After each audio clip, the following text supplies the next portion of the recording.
Okay guys, the time has come. As promised, today we have the Community Theories mini edition, where I present a collection of smaller theories shared by people on my Discord server.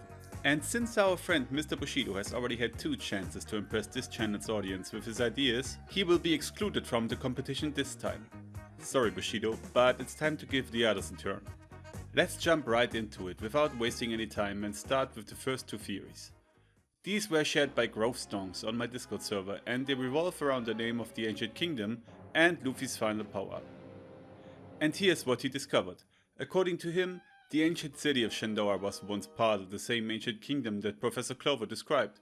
Clover said that this ancient kingdom once thrived, and just as he was about to reveal its name, he got shot. Now, Grovestonks says that in chapter 10 there is a map referencing the exact region that thrived during the Viking Age in our world, and that region's name was Burka. Just like the Moon City was also called Burka before they ran out of natural resources and traveled to the Blue Planet. But let's take a closer look at the map in chapter 10. As we can see, Oda gives us a brief overview of Viking history and how it connects to pirates. He says that all pirates are sea-roving plunderers, but throughout history there have been many different kinds of pirates, in many different areas and places. And his favorite type of pirate are the Vikings.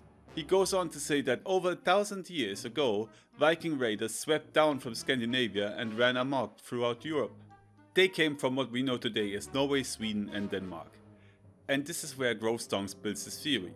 He points out, supported by a map, that near Stockholm there is a site called Burka. And this site called Burka is today an archaeological area and a UNESCO World Heritage Site. It was founded around the year 750 after Christ and was an important trading hub for the Vikings. With this, Grovestonks wants to show that because Oda loves history, he took the name of a Viking settlement and used it for Burka in One Piece. And following the same logic, he believes that Oda also named the ancient kingdom after a historical Viking kingdom, and that name is York. Back in the late 9th century and the first half of the 10th century, the kingdom of Northumbria was dominated by Norse warrior kings. Nowadays, the term is often used to refer specifically to the capital of a Viking kingdom within the Danelaw, the city controlled by those kings. Because of that, historians today refer to this kingdom as Jorvik, or as it is also called, the Kingdom of York. Grovestonks also points out that the Kingdom of York is exactly what Oda highlighted in the map shown in chapter 10. This Viking Kingdom of York, according to him, is the inspiration for the name of the ancient kingdom. Now let's take a look at chapter 11:18. In it, it appears that the Gorosei are calling York's name twice. However, upon closer reading, it is possible that the name of the ancient kingdom actually slipped into the transmission while it was cutting in and out. Thankfully, he provides a few panels to illustrate what he means. Take a look at what Dr. Vegapunk says here. I have one last message I wish to impart. It is for those of you who are scattered all across the world, those of you who carry the letter D in your name. Among you, there is... And the name was... York. And now it gets interesting. Grovestonks says that while this message is playing, we can see other transponder snails mixing in, and the only way we know the difference between them is through context. He believes that Oda might have set a small trap here because the chat bubbles from the transmission look identical to the ones that follow when the Gorosei start speaking. His claim is that the first York we see in this panel could still be part of Vegapunk's transmission rather than a Gorosei speaking. He also points out that this explains why York turns around when she hears her name spoken out loud, even though the Gorosei are talking to her through her headset. And I have to admit that idea is pretty intriguing. But it goes even further. In chapter 11:16, before the Gorosei contact York, she established a connection with them, so it should not have been a surprise that they reached out. He continues by saying that in chapter 11:03 we see that the name Nika means nothing if nobody knows what it actually means, and this would be the exact same situation with York. And there is a reason why he is convinced that Oda is using the English meaning of York and not the Japanese meaning Yoku, which relates to egg yolk. Because Oda already introduced Yorkie, who's based on the Yorkshire Terrier dog, even writing his English name on his wanted poster. Grovestonks told me he believes that the ancient kingdom will be based on Vikings, just like Noland was the One Piece version of Christopher Columbus. He thinks Joyboy will be the Leif Erikson counterpart, the Viking explorer who discovered North America 500 years before Columbus during the Age of Viking expansion. Now I have to add that the next episode of One Piece, which is 1151, is delayed as of me writing the script, so we can't tell yet who actually says York here, but nonetheless, it's a fun take. But let's move on to his second theory. In this one, Grovestonks claims that Luffy's next power-up will basically turn him into a kind of Super Mario by eating the Mother Flame. I should mention that he's not the first person with this idea. My good friend Kusonet has talked about this before, and I'm sure others have as well, but let's take a quick look at what exactly he says. He says that the official color theme of the Gorosei gave him insight into the direction we might see Gear 5 go. And another reference of Luffy eating the Mother Flame is that he is directly based on Hanuman, which Oda referenced in his sketches. In Egghead we already saw an early example of this when Luffy tried to eat Kizaru's fire laser. And through that, he gained a temporary additional layer of fire, just like Saturn in the other Gorosei, which possibly hints at the Super Nika form. He continues by saying that Oda has been teasing this final form for quite a while now, and that it will involve Luffy gaining a rainbow afro. Take a look at this SBS he provided. In it, a reader asked Oda how many Marimos his brain is. Oda simply responded by asking another question. How many Marimos? I think you mean how many Super Marimos. Oh, okay, I regret saying that. Anyway, he goes on to say that just in this arc we've had multiple hints to Super Mario. From the Rainbow Road in Elbaf to a key, and I'm not very Mario versed myself, so if a key thing makes any sense to you, let me know in the comments. And even possibly Roger's egg. He further claims that now all we need is a princess, and Vivi showing up is the most crucial part of this theory. The X in the newspaper hints that Vivi is safe and foreshadows their long-awaited reunion in Elbaf. However, because of Imu, the God Knights will pursue Vivi to Elbaf as well. Though, if I may add, they're already there. He then says that in chapter 1125, York separates Punk Wreckers from the Mother Flame, and with nothing left on the island, York will relocate the Mother Flame to Uranus. Now that York is under Garling's command, the God Knights will use Uranus to invade Elbaf and capture Vivi. And now comes the big part. According to Grovestonks, this event will trigger Ragnarok, and even Dragon acknowledges that the God Knights will initiate the final war. Also in chapter 1125, Garling enters the Chamber of Power as a newly appointed Gorosei with a prediction that matches the description of Ragnarok. Plus, we also have Kaido using the attack Three Realms Ragnarok, which ties into Elbaf. Alright, I gotta say it's definitely a fun idea, but somehow the theory went from Super Mario to Ragnarok out of nowhere. Nonetheless, I think it's an entertaining one. And let's not forget opening 7 of the anime, in which they literally sing about a crazy rainbow star. What do you guys think? Is Grovestonks cooking with these takes? Let me know in the comments. But now let's move on to a theory from Coco. According to Coco, this whole idea started when they tried to figure out whether there could be some kind of connection between Robin and Imu. And honestly, when you look at the points they bring up, it gets a bit suspicious. Imu has these demonic powers, and they sit in the flower room while Robin has the flower fruit and can literally turn into a demon. And in one of the recent Elbaf chapters, Robin's eyes were drawn very similar to Imu's. So yeah, that alone starts raising eyebrows, right? Coco also mentions that we've been learning a lot about Gunko lately. She does not age, she can be possessed by Imu, and she clearly works differently from the other Holy Knights. And because of all of this, Coco believes that Robin could be another possible vessel for Imu in the future, which would mean that one of Luffy's big emotional conflicts later on could once again revolve around Robin being kidnapped. Then there is a visual demon comparison. Coco assumes that the demon we see in that mural is Imu, and the similarities to Robin's Demonio Fleur are pretty obvious. From a literal standpoint, it makes zero sense that the flower fruit allows Robin to turn into a demon, so they give two possible explanations. Option A. Robin's fruit might not actually be a flower fruit, instead it could be something like a literal demon fruit tied to Imu or the concept of the devil itself. Maybe it is an Imu based fruit, or one created around Joy Boy's supposed enemy. Option B. Robin could be a special type of person who's meant to be possessed by Imu later on. Then they point out that we know nothing about Robin's father, and Robin looks nearly identical to Olvia, and her demon-like powers and the title Devilshide could also be a deeper hint. Coco also explains that we already know Imu's vessel grows wings, as shown with Gunko, and if Imu can access the host's abilities, then possessing Robin would give Imu access to the Hana abilities too, meaning we might even see some sort of permanent Demonio Fleur.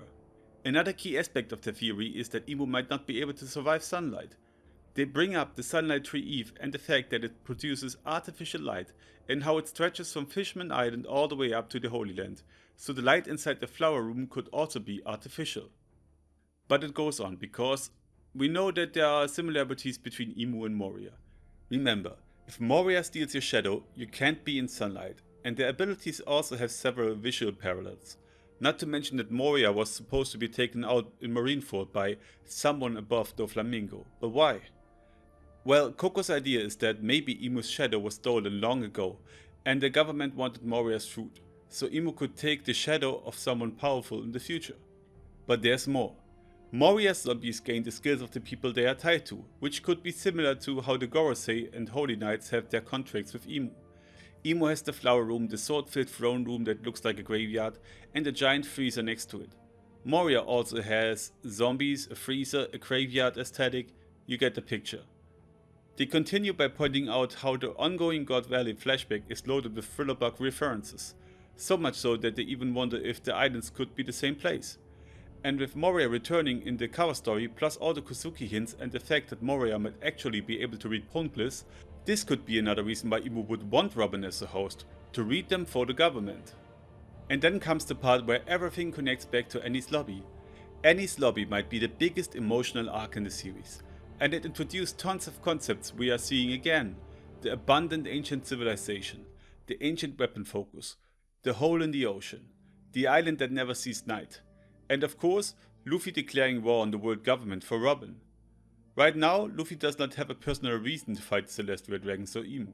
They cause suffering, sure, but never directly to him or his crew. So Coco believes the perfect parallel for the final war is Luffy once again going to war for Robin. They also mention that in Zou and Elbaf, the narrative keeps reminding us how important it is to protect Robin. Furthermore, after Wano, Robin's bounty jumped from 130 to 930 million. That's not just the 300 million everyone else got as a baseline, that's an extra 500 million on top, which screams importance. There's the fact that most of the Straw Hats have a chapter title corresponding to the order they joined the crew. It's usually when they join or have a major character moment. Zoro's chapter 6, the first. Sanji's chapter 68, the fourth. Nami's chapter 94, the second. Usopp and Frankie share theirs at the end of Water 7, chapter 439, the third and the seventh. And Brook's chapter 489, the eighth. Due to this naming convention, I believe the remaining Straw Hats, Chopper, Robin and Jinbei, will have a major moment before the story ends, which will give them their chapter titles. And for this theory, that means Robin will likely get hers when they save her again. Coco also says that One Piece was originally supposed to be short, and Oda designed early arcs to mirror future arcs. So Annie's Lobby could be one of these intended parallels. And now let's take a look at the mural once more. Every figure represents a one-to-one counterpart in Joyboy's crew or Joyboy's forces. Sanji is the Lunarian, Frankie is the Emmet-like figure, Loki is the ancient giant, and so on. But for Robin, there's no match, unless the entire mural is foreshadowing a fight to bring Robin back. But let's dive into some parallels between Robin and Teach. Both are archaeologists from the West Blue. Both come from islands that were completely wiped out. Teach's mother looks suspiciously like Olvia. Maybe she is Olvia's sister, or even her mother. And since Olvia was 70 during God Valley, timeline-wise it's not impossible. They also mentioned that after God Valley, Teach had to be taken somewhere nearby. So what if that place was O'Hara? That would give him a few years of archaeology exposure before joining Whitebeard. Remember, he is 10 years older than Robin, so the age gap fits. Then they add that Robin is the first character to mention a Davy back fight, and her name Robin has Ro in it, which matches Rocks, even though his name is apparently fake. If she is connected to Rocks, Teach or even Davy Jones, then that could add a whole new meaning to Devil Child. Coco then also suggests that if Davy Jones was not Joyboy, but a crewmate who later became an enemy, then maybe he was also possessed by Emu. That ancient war could have been a Nika style fight to take Davy back, which later became the name Davy Back Fights. City pirate games rooted in an ancient conflict. And in modern times, this might become a Robin back fight.